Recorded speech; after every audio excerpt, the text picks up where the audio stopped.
Une étude de l'INRA, Institut National de Recherche Agronomique, et de l'AgroParisTech a montré après une observation de l'évolution de la ferme du Bec et Loing sur 4 ans que pour une surface de 1000 m², la permaculture permet d'obtenir des rendements élevés et rentables. Alors la permaculture, c'est un mode de production agricole qui s'inspire de la nature et qui tente de reproduire les schémas que cette dernière a soigneusement sélectionnés pendant des centaines de millions d'années par essai-erreur. Faisons preuve d'un peu d'humilité et pour cela il suffit d'observer une forêt laissée à l'abandon pour constater la productivité durable proposée par la nature. Évidemment, vous l'aurez compris, la permaculture se passe d'engrais chimiques, de tracteurs, de pesticides ou d'insecticides. Mais alors pourquoi la permaculture n'est pas généralisée à une échelle nationale puisqu'elle n'est pas dépendante des énergies fossiles et qu'elle présente un rendement élevé? Eh bien, la permaculture ne fonctionne qu'à une échelle humaine. Le travail étant manuel, un permaculteur ne peut pas gérer à lui tout seul une multitude d'hectares comme le fait un agriculteur conventionnel. En même temps, jamais aucune civilisation n'a connu une proportion aussi faible d'agriculteurs. Et cette configuration n'est permise qu'aux sociétés qui disposent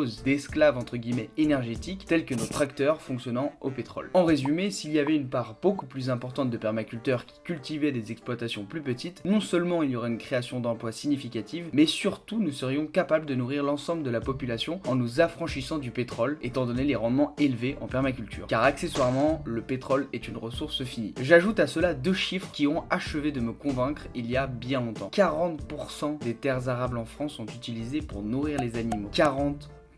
Juste pour alimenter entre autres le marché de la viande. Et le deuxième chiffre, c'est les 10 millions de tonnes de nourriture gâchées par an. Bref, la solution de cultiver sur des parcelles plus petites en permaculture est loin d'être farfelue, elle est même recommandée par des ingénieurs de renom spécialistes des questions environnementales comme par exemple l'ingénieur Philippe Béouy. Je ne dis pas que c'est possible dans notre société actuelle, mais ce n'est pas une question de faisabilité physique, c'est une question de mentalité et de marge de manœuvre systémique. Ce n'est que mon intuition et elle n'engage que moi, mais je suis persuadé que la plupart des personnes qui s'estiment malheureuses au travail s'épanouiraient peut-être plus à cultiver des choux en permaculture. Méfiez-vous des fausses vérités et des vrais mensonges et je vous dis à très vite pour une nouvelle idée reçue.